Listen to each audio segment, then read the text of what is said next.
अस्सलाम वालेकुम नाज़रीन, पाकिस्तान खबर टीवी के प्रोग्राम माइंड गेज के साथ मैं हूं खालिद भट्टी। आज के इस प्रोग्राम में हम बात करेंगे कि क्या जो सुप्रीम कोर्ट के अंदर तकसीम मौजूद थी नए चीफ जस्टिस का हलफ उठाने के बाद, जो कि जस्टिस याहिया अफरीदी साहब पाकिस्तान के सुप्रीम कोर्ट के नए चीफ जस्टिस बन गए हैं, तो क्या जो इख्तलाफात मौजूद थे, जो धड़ेबंदी मौजूद थी सुप्रीम कोर्ट के अंदर, क्या वो ख़त्म हो जाएगी? और दूसरा इशू जिसके ऊपर आज हम बात करेंगे वो है 27वीं आईनी तरमीम, जिसका बहुत जिक्र हो रहा है, जिसका सोशल मीडिया पे बहुत शोर है। क्या वो होने जा रही है? अगर हुई तो उसमें क्या कुछ होगा? इन दो मौज़ूआत के ऊपर आज के इस व्लॉग में हम बात करेंगे। सबसे पहले तो हम बात करते हैं, नए चीफ जस्टिस साहब ने हलफ उठा लिया। उसके बाद उन्होंने जो प्रैक्टिस एंड प्रोसीजर कमेटी है जजेस की, उसकी जो साख थी उसको तब्दील कर दिया, और जो दो सीनियर तरीन जजेस हैं उनके बाद उनको उन्होंने उस कमेटी में शामिल कर दिया। जस्टिस मंसूर अली शाह साहब ने जो ख़त लिखा था, पहले चीफ जस्टिस काजी फ़ायज़ ईसा साहब थे उस वक्त, उनको उसमें उन्होंने दो मुतालबे रखे थे। एक तो ये कि फुल कोर्ट बुलाया जाए, और जो सदारती ऑर्डीनेंस जारी हुआ है प्रैक्टिस एंड प्रोसीजर बिल को तरमीम करने का, उसकी आइनी और कानूनी हैसियत का जायज़ा लिया जाए। एक तो उसके ऊपर उन्होंने उनकी वो बात मान ली। आज फुल कोर्ट हो रहा है, इस वक्त जब ये प्रोग्राम रिकॉर्ड हो रहा है, तो इस वक्त जो है चीफ जस्टिस याहिया अफरीदी साहब की सरबराही में इस वक्त फुल कोर्ट इजलास जारी है, जिसमें जस्टिस मंसूर अली शाह साहब के अलावा सुप्रीम कोर्ट के तमाम जजेस जो हैं वो शरीक हैं। जस्टिस मंसूर अली शाह उम्रा की अदायगी के लिए इस वक्त मक्का में मौजूद है, सऊदी अरेबिया में मौजूद है, तो वो यहाँ नहीं है, इसलिए वो आज के इजलास में शरीक नहीं है। दूसरा जो उनका मुतालबा था वो ये था कि जस्टिस काजी फ़ायज़ ईसा साहब जब चीफ जस्टिस थे और ये सदारती ऑर्डीनेंस जारी हुआ, तो उन्होंने जस्टिस मुनीब अख्तर को जो प्रैक्टिस एंड प्रोसीजर के तहत जजेस कमेटी है उसमें से निकाल दिया, और उनकी जगह जस्टिस अमीनुद्दीन खान साहब जो है उनको शामिल कर लिया।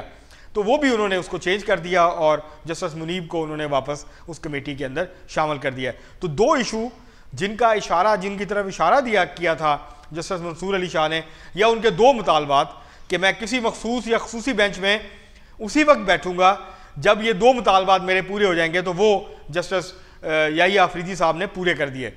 अब क्या इसके बाद जस्टिस याहिया अफरीदी साहब इस कोशिश में कामयाब हो जाएंगे कि सुप्रीम कोर्ट के अंदर जो धड़ेबंदी है या ग्रुपिंग है या ये तासुर है बहुत मजबूत किस्म का, इसको वो ख़त्म कर पाएंगे?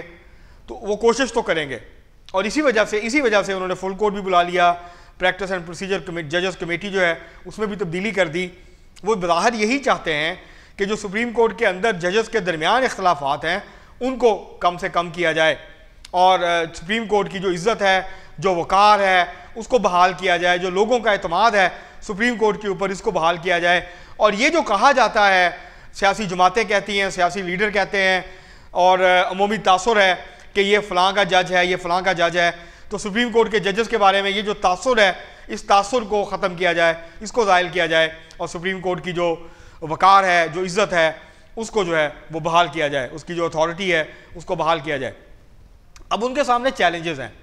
सबसे बड़ा चैलेंज तो जस्टिस का जो है याहिया अफरीदी साहब के सामने वो ये है कि इस वक्त दो सोचें पाई जाती हैं जो 26वीं आईनी तरमीम हुई है उसके हवाले से।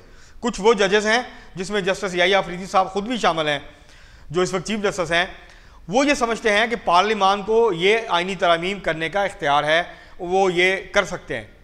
जबकि जस्टिस मंसूर अली शाह, जस्टिस मुनीब अख्तर, कुछ और जजेस हैं, वो ये समझते हैं कि ये जो पार्लियामेंट है इसने ओवर स्टेप किया है, पार्लियामेंट ने अपनी हदूद से तजावज़ किया है, तो इसके हवाले से वो ये नहीं चाहते कि इसके ऊपर अमल दरामद हो। और ये जो सारा मामला है 26वीं आईनी तरमीम का, वो चाहते हैं कि इसके ऊपर एक पिटीशन लगे, या उसके ऊपर बात हो, या फुल कोर्ट में उसके ऊपर बात हो। इसके ऊपर अभी पोजीशन वाज़े नहीं है।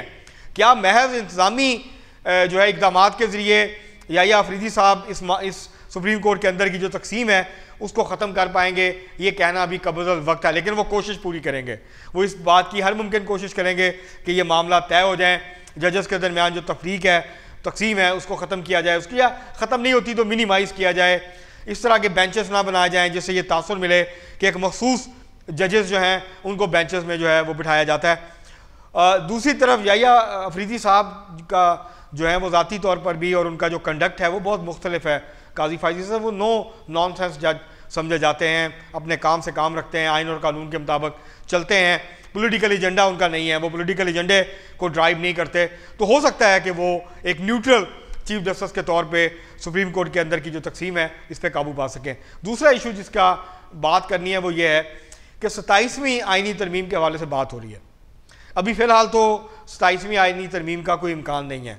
अगर इम्कान बना तो इसमें 2-3 बड़ी चीज़ें होंगी जो हुकूमत करना चाहती है। नंबर 1, आईनी बेंच की जगह जो उभाम है आईनी बेंच का, उसको दूर किया जाएगा और जो सीनियरिटी है उसको दोबारा से फिक्स किया जाएगा और उसके अंदर वाज़ेह कर दिया जाएगा कि अगर सीनियर 3 जिसको स्पेशल पार्लियामानी कमेटी नॉमिनेट करती है जिस जज को चीफ जस्टिस के तौर पे, अगर वो इनकार कर देते हैं तो फिर क्या जो 2 बाकी बचेंगे उसमें से लेना है या अगली सीनियरिटी पे जो तीसरा होगा वो भी उसके अंदर शामिल हो जाएगा। इसके हवाले से भी तरमीम हो सकती है।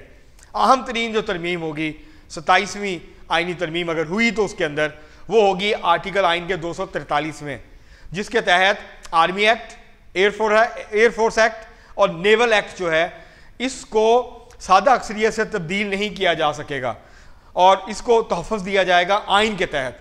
इसको तब्दील करने के लिए जो तीनों मुसल्लह अफ़वाज का जो उनके एक्ट्स हैं जिसके तहत वो काम करते हैं उसको आइनी तौर पर तहफ़्फ़ुज़ दे दिया जाएगा और पार्लियामेंट जो है वो सिंपल मेजॉरिटी से उसको तब्दील नहीं कर सकेगी।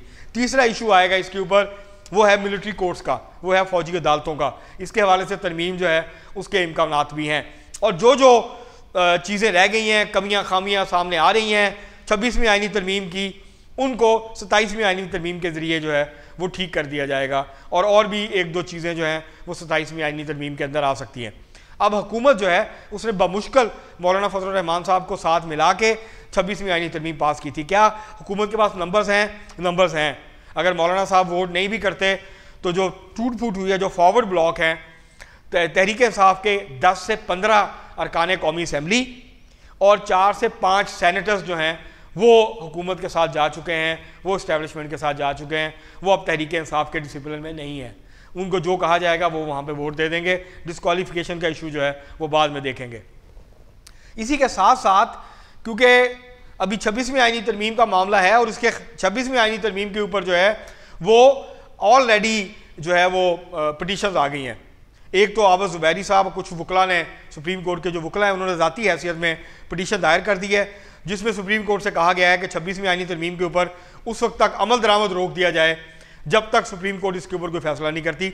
अब आईनी तरमीम आने के बाद सुप्रीम कोर्ट ये पटिशन नहीं सुन सकती, सुप्रीम कोर्ट का आईनी बेंच इस पटिशन को सुनेगा। अभी ये वाज़ेह नहीं है कि आईनी बेंच में कौन कौन जाएगा।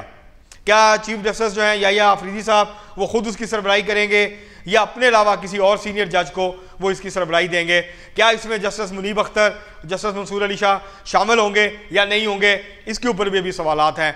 तो चीज़ें अभी कुछ टाइम लगेगा, 15-20 नवंबर तक सूरत हाल वाज़ेह हो सकेगी इसके हवाले से, क्योंकि 26वीं आईनी तरमीम के तहत सुप्रीम कोर्ट को कोई भी आईनी पटिशन सुनने का अब इख्तियार नहीं रहा है। अगर सुप्रीम कोर्ट सुनती है तो वह आइन की खिलाफ वर्जी की मुर्तकब होगी, पार्लियामेंट उसके ऊपर फिर अपना जो है वो रास्ता लेगी। लेकिन 27वीं आईनी तरमीम तो मैंने आपको मोटी मोटी बातें बता दी हैं, उसके ऊपर जो है अभी फ़िलहाल इम्कान नहीं है। लेकिन अगर कोई मामला ख़राब हुए और जुडिशल कमीशन के ज़रिए जो तैनाती होनी है आईनी बेंच की, अगर हुकूमत को लगा कि वो उन जजेस के ऊपर मुश्तमिल नहीं है जिस तरह के जजेस चाहती है, जो आज़ाद हों, आइन और कानून पे चलें, जो पार्लियामान की बालादस्ती के ऊपर यकीन रखते हों, तो फिर 27वीं आईनी तरमीम का रास्ता खुल जाएगा।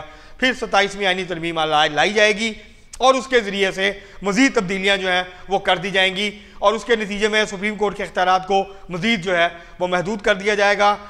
मिलिट्री कोर्ट्स भी आएंगी और उसके ज़रिए बाकी कुछ आर्टिकल्स जो हैं आइन के, उसके अंदर भी जो है वो तरमीम जो है वो कर दी जाएगी।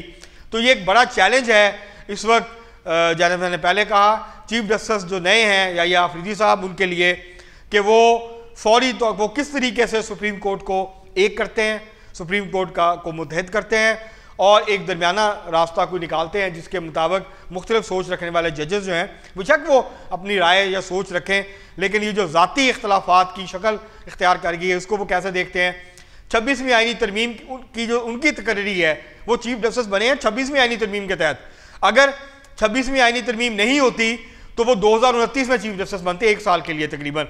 अब वो 3 साल के लिए बने हैं, तो वो कैसे इसके ऊपर अमल दरामद कराएंगे बग़ैर किसी बड़ी टेंशन को डेवलप किए, बग़ैर किसी बड़ी तफरीक को जन्म दिए, ये उनके लिए एक बड़ा चैलेंज है।